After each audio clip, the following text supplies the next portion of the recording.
સમાચાર મહેસાણાથી સિવિલ હોસ્પિટલના નામે બોગસ મેડિકલ સર્ટિના કૌભાંડનો પર્દાફાશ। સરકારી નોકરી માટે ડોક્ટર્સના નકલી સહી સિક્કાનું ષડયંત્ર।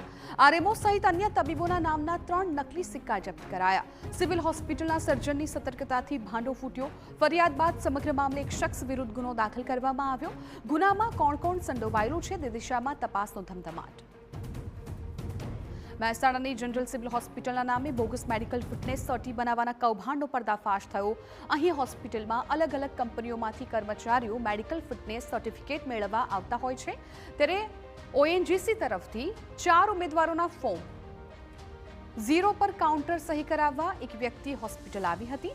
તેના પર સિવિલ સર્જનની સહી કરાવવાની હતી।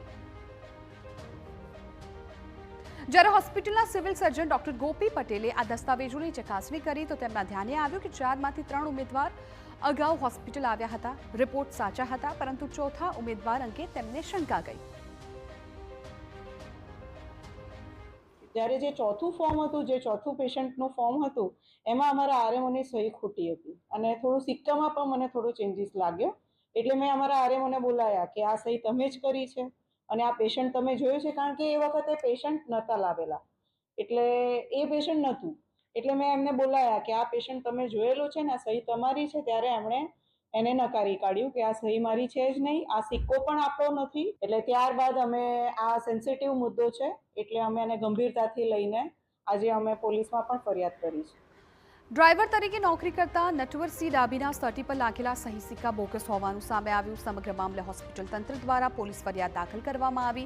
પોલીસને હોસ્પિટલની અંદરથી જ 3 નકલી સિક્કા અને બનાવટી દસ્તાવેજો મળી આવ્યા। ત્યારે આ રેકેટમાં હોસ્પિટલની અંદરથી જ કોઈ વ્યક્તિની મિલીભગત હોય તેવી પૂરી શક્યતા છે।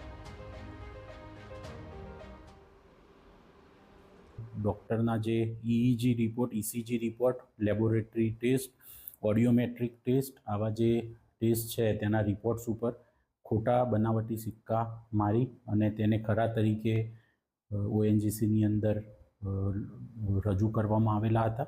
બનાવટી સિક્કા બનાવવાથી માંડી અને ખોટાને ખરા તરીકે ઉપયોગ કરવામાં નટવરસિંહ અને તેના જેટલા મળતિયાઓ છે તેઓ વિરુદ્ધ અત્યારે પોલીસ ઇન્વેસ્ટિગેશન હાથ ધરેલું છે।